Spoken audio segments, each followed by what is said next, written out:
Dance on my core.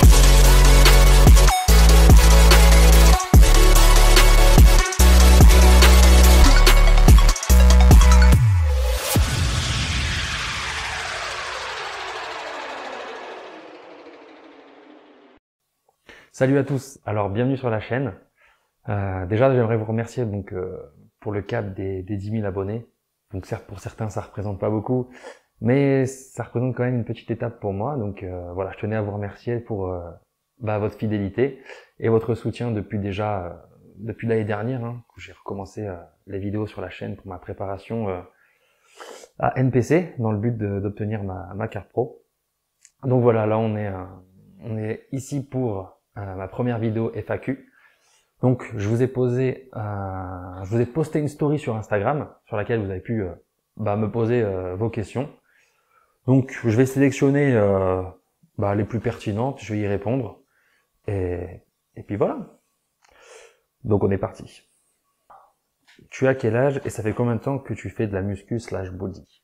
Alors moi actuellement j'ai 26 ans et j'ai commencé la muscu réellement quand j'avais 17 ans. Donc j'ai commencé comme je pense la plupart des gens, avec un petit peu de poids de corps, avec un tout petit peu de matériel à la maison. Et au bout de quelques mois après, je me suis dirigé en salle. Exactement, je me suis inscrit la première fois en salle en janvier 2012. Donc après, avant ça, j'avais fait pas mal d'aviron déjà pendant 5 ans, donc on faisait déjà pas mal de PPG, de renfo, etc. Et j'ai toujours voulu faire de la muscu en fait. J'attendais d'avoir l'âge de pouvoir m'inscrire en salle. Et vers 17 ans en fait, je m'étais blessé en fait. Et vu que je faisais des sports de combat et que j'ai pas pu continuer, je me suis dirigé vers la muscu. Et en fait après, j'ai plus jamais arrêté. Donc voilà pour le début de mon entraînement en muscu.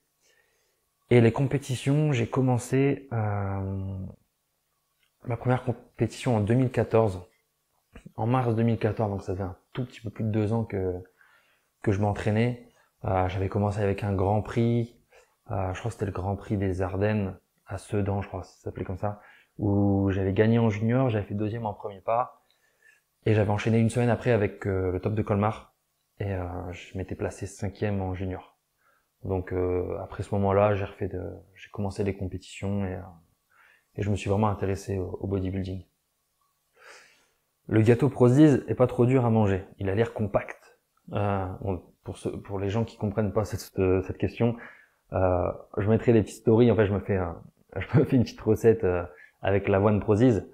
Non, pas du tout compact. En fait, après, si tu veux, la recette, tu peux la faire un petit peu comme tu le souhaites. Si tu veux que ça soit un petit peu moins compact, comme tu dis, tu mets plus d'eau. En fait, ça va être plus moelleux ou ça va être plus coulant. Enfin, après voilà, tu fais comme tu veux. Mais quand tu dois transporter et mettre dans un tube ou quoi, c'est un peu mieux que ça soit compact, comme ça tu peux manger plus facilement. Que penses-tu du PPL? Donc par rapport au PPL, j'ai eu l'occasion de tester pendant 2 mois et demi, et j'étais parti sur un PPL x2, donc je prenais qu'une journée de repos le dimanche. Et le truc c'est que moi je mets énormément d'intensité dans mes séances. Je trouve ça hyper frustrant pour moi de pas vraiment me donner à 100% sur chaque groupe musculaire. Donc le problème c'est que quand j'enchaînais 3 groupes, je mettais beaucoup de volume d'entraînement parce que je me sentais obligé, et beaucoup d'intensité. Donc ce qui fait que au bout des 2 mois, j'étais complètement crevé nerveusement, j'arrivais pas à récupérer, etc. Donc je trouve que pour moi ce modèle ne convient pas. Je préfère largement faire du split et vraiment me donner à fond sur un muscle et prendre la récup nécessaire avant de le retravailler. Je pense que si tu veux travailler en PPL x2, il faut descendre l'intensité, et pour moi c'est juste pas concevable en fait, ou tout simplement travailler en PPL x1 où tu vas prendre 4 jours, si tu peux t'entraîner que 4 fois par semaine, 3 fois par semaine pardon, je pense que ça peut être une bonne option. Ouais. Tu as mis combien de temps à te remettre de ce qui t'est arrivé post-compète? Donc j'ai eu plusieurs questions sur celle-ci, on me demandait aussi honnêtement ce qui m'était arrivé. Donc en fait ce qui s'est passé après la compétition, donc j'ai attendu une semaine parce qu'en fait du coup je suis remonté par étapes vu que c'était loin et que je suis allé en voiture, c'était un peu long. Quand je suis arrivé chez moi, j'étais complètement essoufflé, j'avais du mal à respirer, je transpirais énormément. Bon, déjà de plus, j'avais fait aussi des œdèmes par rapport au post-compète. Et en fait, j'ai chopé la grippe et tout. Enfin, du coup, j'avais tous les symptômes Covid. Et, euh, et donc du coup, je suis allé aux urgences. Enfin, de base, je suis allé chez le médecin, etc., qui m'envoie aux urgences. Et en fait, donc j'ai passé radio, scanner, etc. Donc j'étais négatif Covid. Et en fait, il s'avérait que j'avais une infection au poumon droit. Donc j'avais 2 lobes qui étaient infectés. Et c'était dû à une bactérie. Donc j'ai demandé au médecin d'où ça pouvait venir, etc. Et donc apparemment, ça peut venir de plein de choses. Hein. Ça peut être une bactérie bah, que ça pouvait venir de la bouche, ça peut venir de ce que j'ai respiré, peut-être même des masques, hein, je sais pas, tu vois. Enfin bref, du coup on sait pas vraiment, il sait pas vraiment ce que c'était comme bactérie. Donc du coup j'étais sous antibio à fond, tu vois, je suis resté 5 jours à l'hôpital. J'avais encore une semaine d'antibio derrière. Et pendant ce moment-là, pendant cette période-là, si tu veux, je pouvais à peine monter des marches, j'étais complètement essoufflé, forcément j'avais du mal à respirer. Donc on va dire qu'au bout de 2 semaines, j'ai pu vivre normalement. Et ensuite j'ai repris tout doucement la diète, le training, etc. Parce que forcément j'ai pris beaucoup de poids, quoi, et la shape elle a pris un coup. Mais bon, de toute façon, l'échéance était passée, ce qui était plus important, c'était focus la santé avant tout, pour pouvoir repartir à fond sur l'entraînement et tout après, quoi. Donc ouais, on va dire que j'ai mis 1 mois à me remettre complètement, et ça a permis aussi de me reposer. Bon, malheureusement pour moi, pile quand je remonte et que je m'y remets, les salles ferment, donc ouais, c'était un peu chiant, quoi. Penses-tu passer en open un jour? Alors ça, j'avais déjà répondu à cette question ouais, c'était sur des lives et sur Insta. Donc non, je compte pas du tout passer en open. Déjà dans un premier temps parce que j'adore la catégorie classique, esthétiquement, etc. C'est vraiment ce qui me plaît le plus. Et je pense aussi que au niveau de ma génétique, de ma ligne, etc. Je suis fait pour le classique. Enfin, je pense que j'ai beaucoup plus de chances de réussir dans le classique que dans le body. Et au-dessus, je pense pas être capable ou même avoir la capacité de pousser mon physique jusqu'à un niveau d'open, quoi. Donc voilà. Quel est ton classique bodybuilder préféré?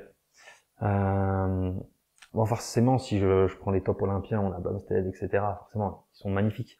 Mais celui que je suis depuis longtemps et que je voyais énormément en classique et qui a fait son comeback récemment, c'est Peter Molnar. Donc lui, il a juste un physique fait pour le classique, quoi. Il est juste magnifique.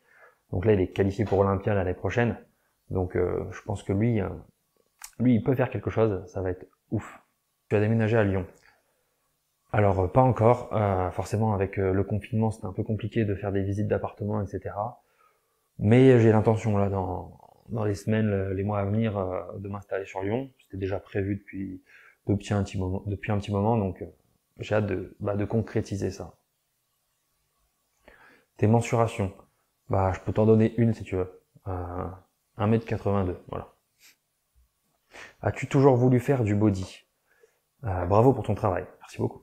Est-ce que j'ai toujours voulu faire du body? On va dire j'ai toujours voulu avoir un physique qui se rapproche des bodybuilders. Après en fait non, j'ai commencé les compétitions par curiosité.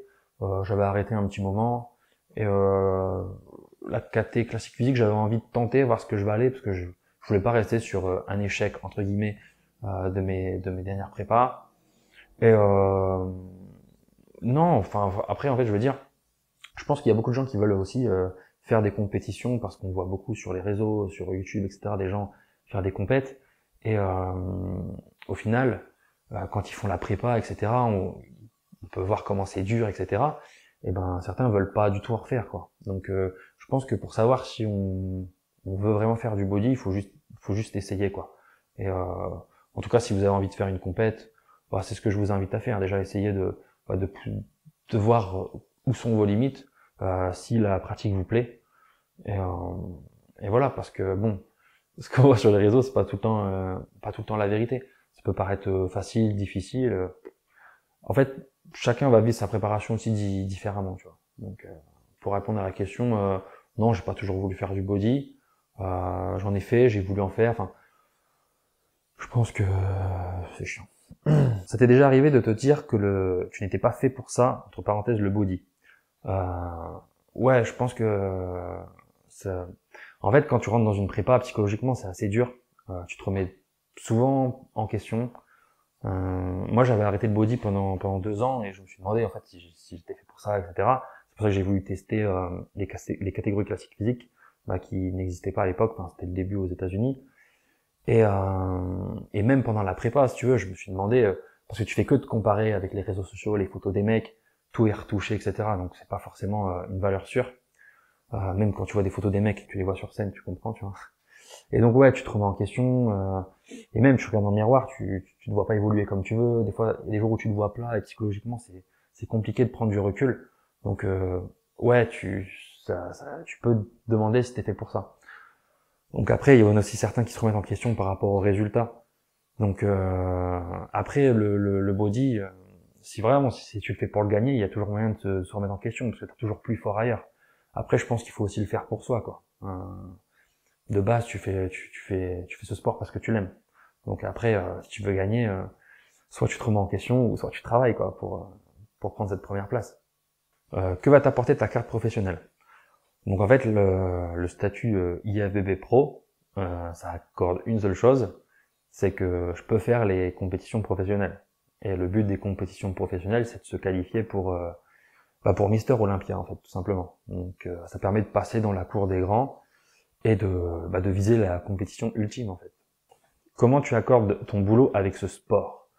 En fait, tout simplement, c'est que j'ai choisi d'en faire mon métier.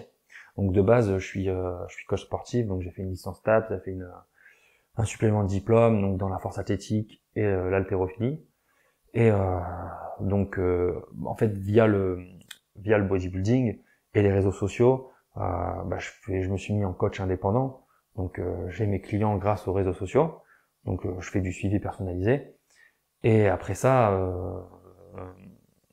le côté athlète, ce que je partage sur les réseaux sociaux, ça m'apporte des sponsors. Donc ça me permet de vivre de ça, en fait. Quelle est ta prochaine compétition? Alors je ne sais pas du tout. Pour l'instant, je crois que le calendrier est sorti, mais ça va surtout dépendre. C'est un tout, en fait.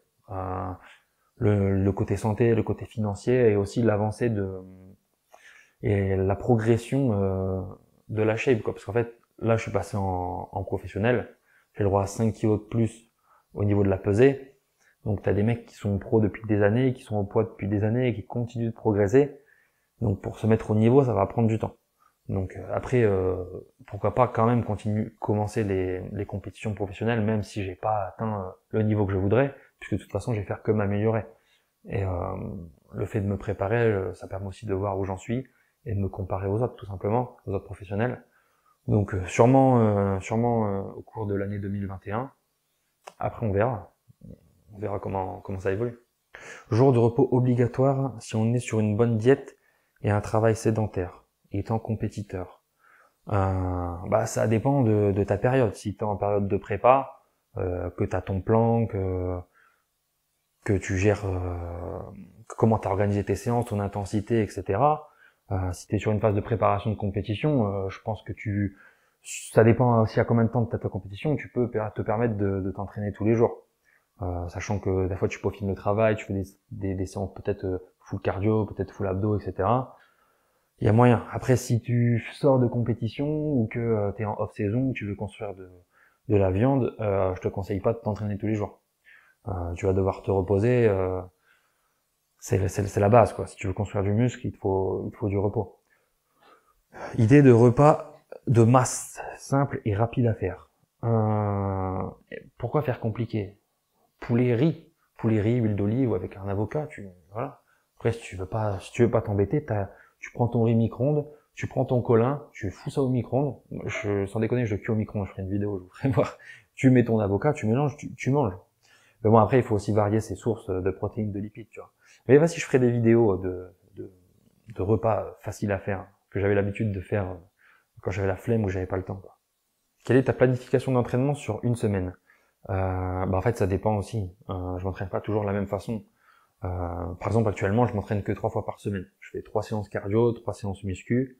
Quand je suis en prépa, mon programme d'entraînement il va changer en fonction des bilans. Si je vois que j'ai des points à travailler, je peux faire plusieurs fois un groupe dans la semaine. D'un mois à l'autre, ça peut changer. Donc généralement, je suis en split. Je peux monter jusqu'à 2 groupes musculaires sur une séance. Et après, ça varie. Pourquoi tu as commencé le body?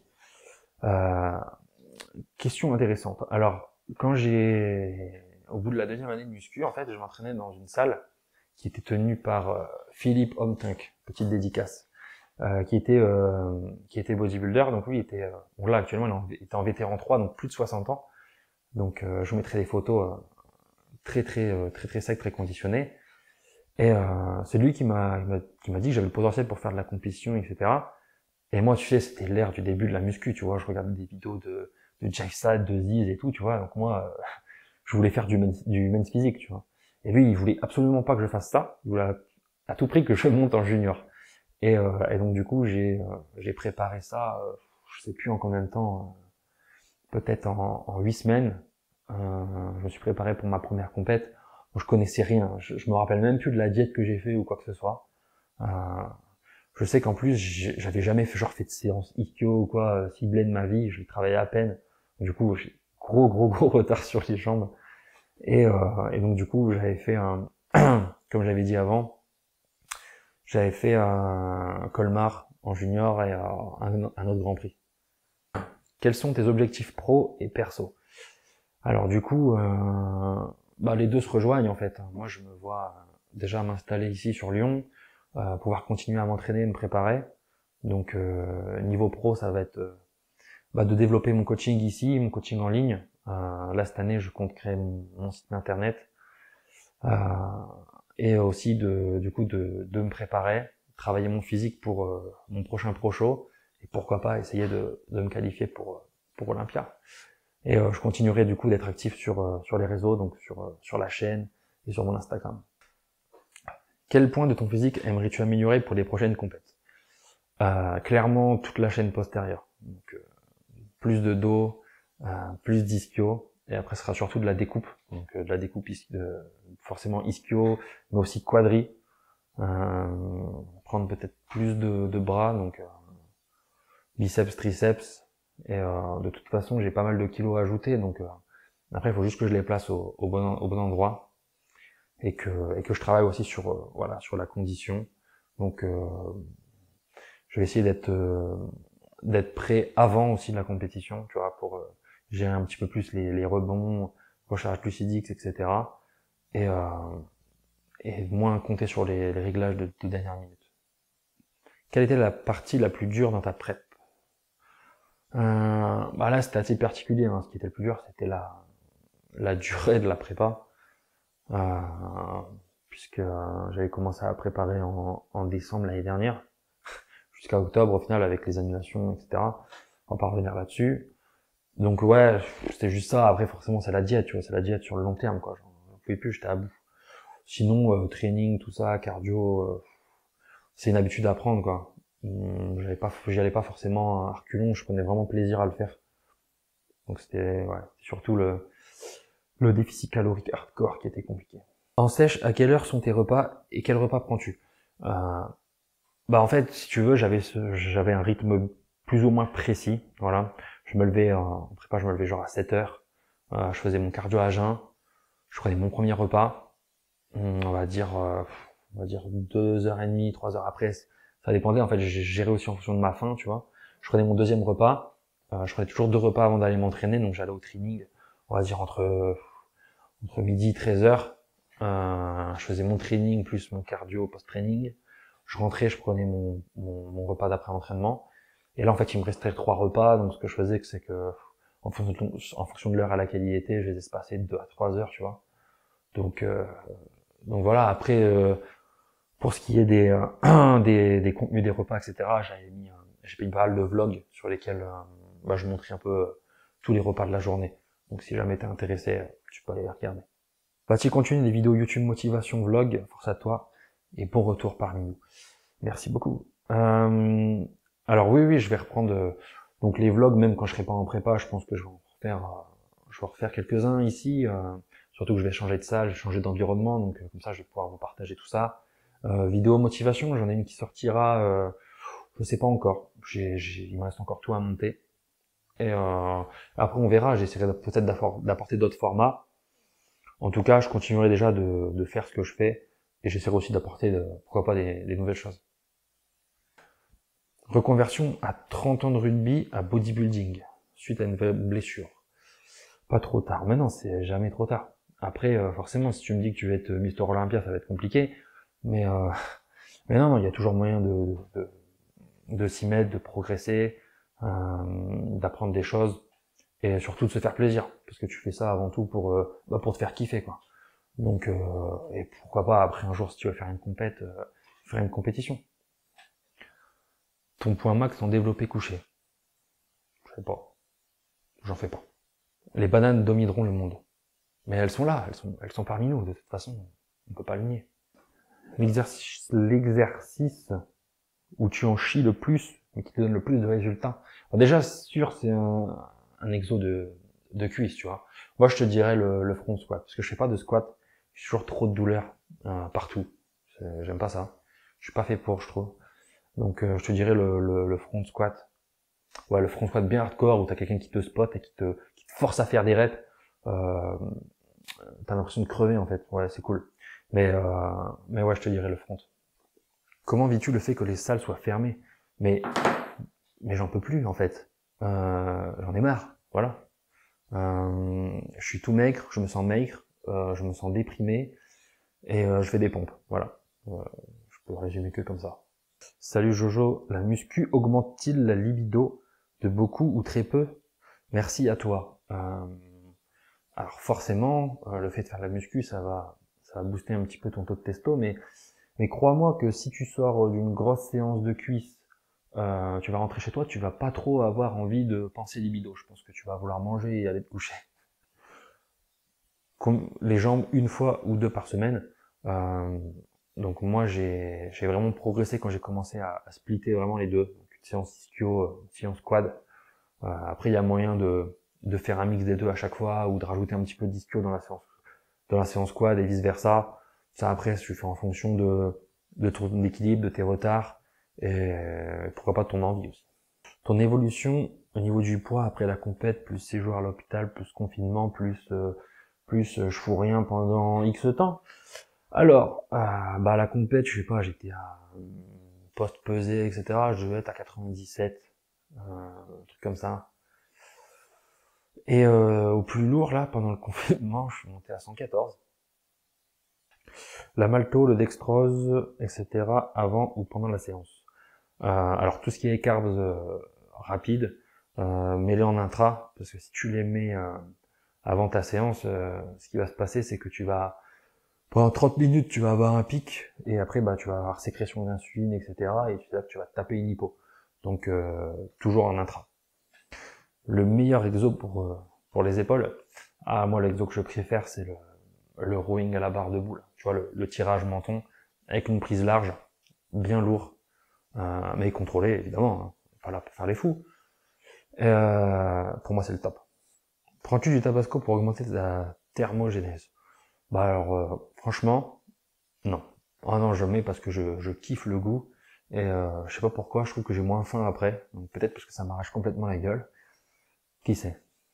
Avais-tu des prédispositions génétiques? Alors là, ouais, je pense que génétiquement, j'ai été un peu chanceux.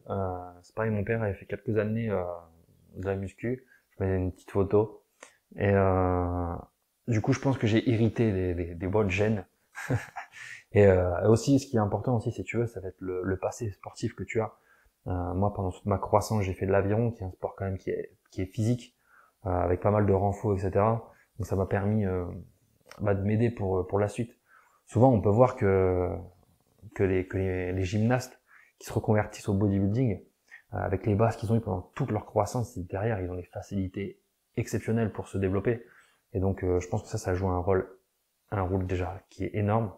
Et forcément, après, t'as ta génétique, tes insertions, etc. Et il y en a qui sont faits pour ça, évidemment. Salut Jojo, ne pas manger après le training permet au corps de puiser dans ses réserves. Alors non, ça marche pas comme ça. si tu veux, ça va être le déficit calorique que tu vas avoir sur ta journée. Donc, moi, je te conseille surtout de mettre, de manger autour de ton entraînement, d'avoir ton apport de glucides autour de l'entraînement pour être performant. Plus tu seras performant, plus tu vas pouvoir être intensif, plus tu vas pouvoir brûler des calories. Et donc, si tu veux manger un petit peu moins, descendre un petit peu les calories, ce sera sur le reste de ta journée. Comme ça, tu auras un déficit qui sera plus important. Penses-tu faire du bodybuilding toute ta vie? Sinon, qu'aimerais-tu faire? Bah oui, j'espère faire ça toute ma vie. Je pense qu'après, une fois qu'on est dedans, on n'aime pas non plus se laisser aller. Après, peut-être que je serai plus aussi bodybuilding hardcore que maintenant, mais je continuerai peut-être de m'entretenir, peut-être je ferai d'autres pratiques sportives, mais je pense que la musculation sera partie de ma vie à tout jamais. Tu arrives à dormir avec tous les compléments et surtout avec la caféine. Alors, si tu as du mal à dormir avec la caféine, forcément, je te conseillerais de pas prendre le soir, pas t'entraîner le soir, donc arrêter la caféine à partir de 17h. Et de plus, tu as des compléments qui peuvent t'aider à dormir, comme la mélatonine, donc c'est l'hormone du sommeil. Donc si tu as du mal, tu peux essayer de faire quelques cures de ça, et prendre aussi du zinc magnésium, et sinon non, aucun souci. Quels sont les compléments les plus importants pour moi? Moi, ceux que je prends toute l'année, sûr à 100%, c'est vitamine D, vitamine C. Donc moi, c'est ceux que je te conseillerais en priorité. Possible d'entraîner les bras 2 jours d'affilée. Point faible plus retard. Non, je te conseille pas. Non. Je te conseille d'être plus intensif sur tes séances. Et pourquoi 2 jours d'affilée? À la limite, tu peux les faire 2 fois dans la semaine, mais il faut que tu aies un minimum de récupération pour surcompenser et progresser. Donc, en plus de ça, si tu travailles vraiment intensif le lendemain, tu auras un petit peu de mal à t'entraîner sur les bras. Donc non, pas 2 jours d'affilée. Pourquoi t'entraînes-tu dans un Basic Fit?